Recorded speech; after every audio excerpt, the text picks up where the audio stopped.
చాలా మందికి ఉదయాన్నే ఒక కప్పు వేడి వేడి కాఫీ తాగందే రోజు గడవదు.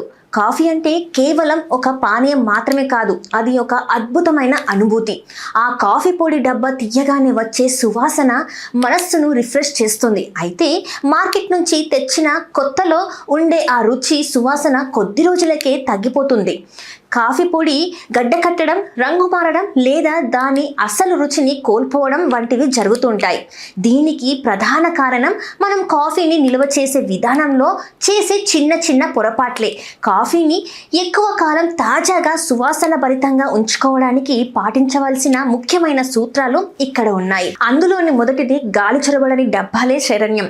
కాఫీ ప్యాకెట్ విప్పిన వెంటనే అది గాలిలోని తేమతో సంపర్కంలోకి వస్తుంది. చాలా మంది ప్యాకెట్ విప్పాక దాన్ని రబ్బర్ బ్యాండ్ తోనో లేదా క్లిప్ తోనో బిగిస్తారు. కానీ ఆ ప్యాకెట్ లోపల మిగిలిపోయే గాలి కాఫీని త్వరగా పాడేయేలా చేస్తుంది. అందుకే కాఫీని ఎల్లప్పుడూ ఎయిర్ టైట్ కంటైనర్ లో మాత్రమే ఉంచాలి. ప్లాస్టిక్ డబ్బాల కంటే మందపాటి గాజు సీసాలు లేదా స్టెయిన్లెస్ స్టీల్ డబ్బాలు వాడడం శ్రేయస్కరం. పొడి వాతావరణం, చీకటి ప్రదేశం, వంటగదిలో కాఫీ డబ్బాను ఎక్కడ పడితే అక్కడ పెట్టకూడదు. ముఖ్యంగా గ్యాస్ స్టవ్ పక్కన లేదా సింక్ దగ్గర అస్సలు ఉంచకూడదు.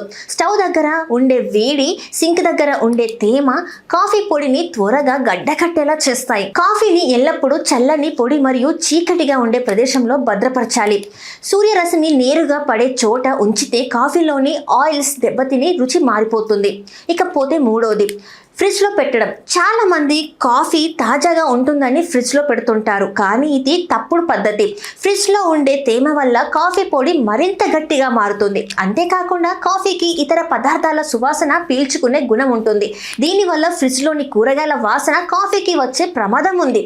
రోజువారీ వాడే కాఫీ పొడిని గది ఉష్ణోగ్రత వద్దే నిల్వ చేయడం ఉత్తమం. ఇకపోతే నాలుగోది, తడి చెంచా వాడకండి. కాఫీ పొడి తీసేటప్పుడు మనం చేసే అతిపెద్ద తప్పు తడి చెంచా వాడడం. స్పూన్కి ఉండే ఒక్క తేమ చుక్క డబ్బాలోని మొత్తం కాఫీని గడ్డ కట్టేలా చేస్తుంది. కాబట్టి కాఫీ పొడి తీసే ముందు చెంచా పూర్తిగా పొడిగా ఉందో లేదో సరిచూసుకోవాలి.